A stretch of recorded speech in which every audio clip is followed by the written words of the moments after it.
mengko dileboni setan. Sebetulnya apakah setannya itu sendiri rela masuk lah itu. Setannya masuk setan. Sesungguhnya kalau dalam mewalor Jawa itu istilah dalam bahasa Jawa itu ya, kalau kita misalnya dari dulu itu sering mendengar bapak ibu kita terutama asing bukannya nak ibu gitu. Jadi cewek itu ya cuma tetek, engkau muda, metatak itu yang gue buatan lingkup mulu.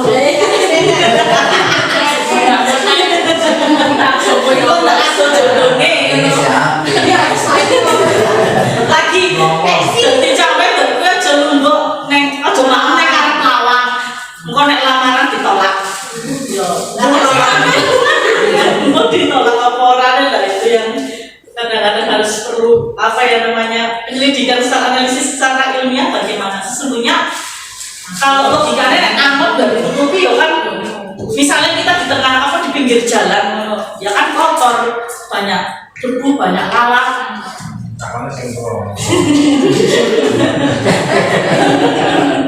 betul. Nah menurut ajaran kita Islam karena kita di sini sebagai orang mengenal ajaran agama Islam ya. Dalam riwayat Abu Said Al-Khudri ini yang bisa menjelaskan lebih dalam adalah hadis Subrajo. Rasulullah bersabda bahwa apabila seseorang di antara kamu menguap, maka hendaklah kamu meletakkan tanganmu ke mulut karena setan akan masuk melalui mulutmu sekiranya tidak ditutup ketika menguap. Itu bisa dikolaborasikan dengan pelajaran mengalir tadi. Nah, caranya bagaimana? Kalau saya itu tadi masuk di pelajaran mengalir.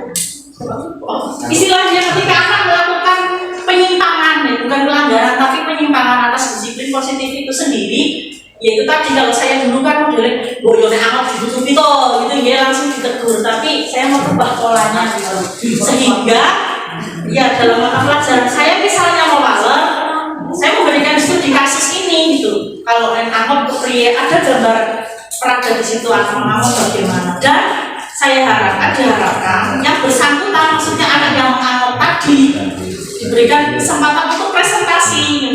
Jadi dia mempelajari sekalian, oh ternyata menguap atau angkut itu dengan mulut terbuka dan bersuara itu tidaklah sopan. Maksudnya itu. Jadi ketika anak diberi kesempatan untuk presentasi, menganalisis bahwa si angkut itu tadi kalau terbuka mulutnya dan bersuara tidak baik, dia akan sadar sendiri sehingga akan mempunyai rasa malu sendiri juga tanpa harus disindir, tanpa harus dimarahi. Jadi timbulnya adalah tumbuhnya nanti adalah motivasi internal seperti itu Bapak Ibu.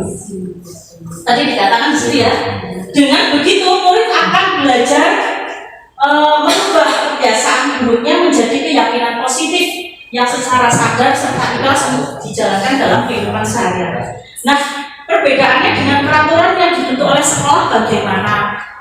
Antara disiplin positif yang berbudaya dengan peraturan yang dibentuk oleh sekolah bagaimana? Kalau peraturan dalam sebuah instansi atau kelembagaan itu mutlak dan harus ada. Misalnya kalau seperti kita naik motor, tidak punya SIM, tidak punya STNK dan tidak bawa helm, itu bagaimana untuk keselamatan kita? Maka harus ada undang-undang yang mengatur. Dan kalau tidak mengindahkan peraturan tersebut pasti ada konsekuensinya. Tetapi bagaimana orang berkendara dengan helm, membawa STNK dengan sadar apa akibatnya, lah itu yang harus diajarkan. Tetapi mutlak peraturan itu harus ada karena untuk rambu-rambu orang berjalan maksudnya seperti itu. Kita lanjutkan. Tujuan budaya positif adalah menanamkan motivasi kepada murid untuk menjadi pribadi yang diinginkan supaya dapat menghargai diri sendiri dengan nilai-nilai kebaikan atau kebajikan yang mereka percaya. Ini ada beberapa teori motivasi. Nomor 1, seseorang itu disebut mempunyai motivasi eksternal apabila dia itu melakukan sesuatu tindakan karena takut akan hukuman. Akibatnya adalah timbulnya motivasinya secara eksternal. Artinya tindakan yang mereka lakukan hanya untuk menghindari saja supaya tidak dihukum, istilahnya seperti itu. Itu menurut teori motivasi, yaitu untuk menghindari ketidaknyamanan atau menghindari hukuman. Yang selanjutnya, nah ini, melaksanakan sesuatu hal hanya untuk mencari imbalan, pamrih, penghargaan. Sebetulnya tindakan ini satu tingkat di atas motivasi yang tadi itu ya. Nah ini tetapi dia melakukan kegiatan itu semata-mata aku ingin dihargai oleh orang, aku ingin diregani, aku ingin mendapatkan pujian, saya ingin mendapatkan hadiah misalnya itu. Dan ini juga termasuk motivasi secara eksternal. Dan teori motivasi yang selanjutnya adalah ini untuk menghargai diri sendiri dan nilai-nilai kebaikan itu, tetapi yang timbul dari diri mereka sendiri. Nah, dalam mereka melaksanakan kegiatannya, perilakunya dengan karakter yang terbentuk, yang ada timbulnya adalah motivasi secara internal. Jadi tanpa diperintah oleh orang lain, tanpa mengharapkan pamrih atau segala sesuatu pun, yang ada timbulnya adalah kesadaran diri untuk melakukan tindakan yang positif. Itu yang dimaksud dengan motivasi internal. Lanjut ya, tadi itu adalah teori motivasi. Kemudian ada kebutuhan dasar manusia. Kebutuhan dasar manusia dibagi menjadi beberapa hal itu menurut tingkat piramidnya.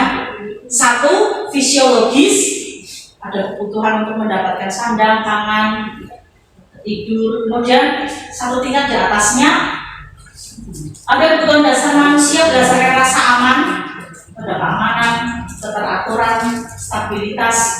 Dan satu tingkat di atasnya ada kebutuhan dasar manusia berdasarkan sosial, yaitu hubungan antara interaksi manusia satu dengan manusia yang lain, hubungan kekeluargaan, kekerabatan. Kemudian satu tingkat di atasnya lagi ada penghargaan, misalnya atas capaian tertentu, prestasi, statusnya dia sebagai orang terhormat dan orang yang diluhurkan, misalnya dapat bertanggung jawab dan reputasi baik. Kemudian yang paling atas aktualisasi diri, misalnya pengembangan diri, kemudian pemenuhan ideologi, ide-ide yang cemerlang.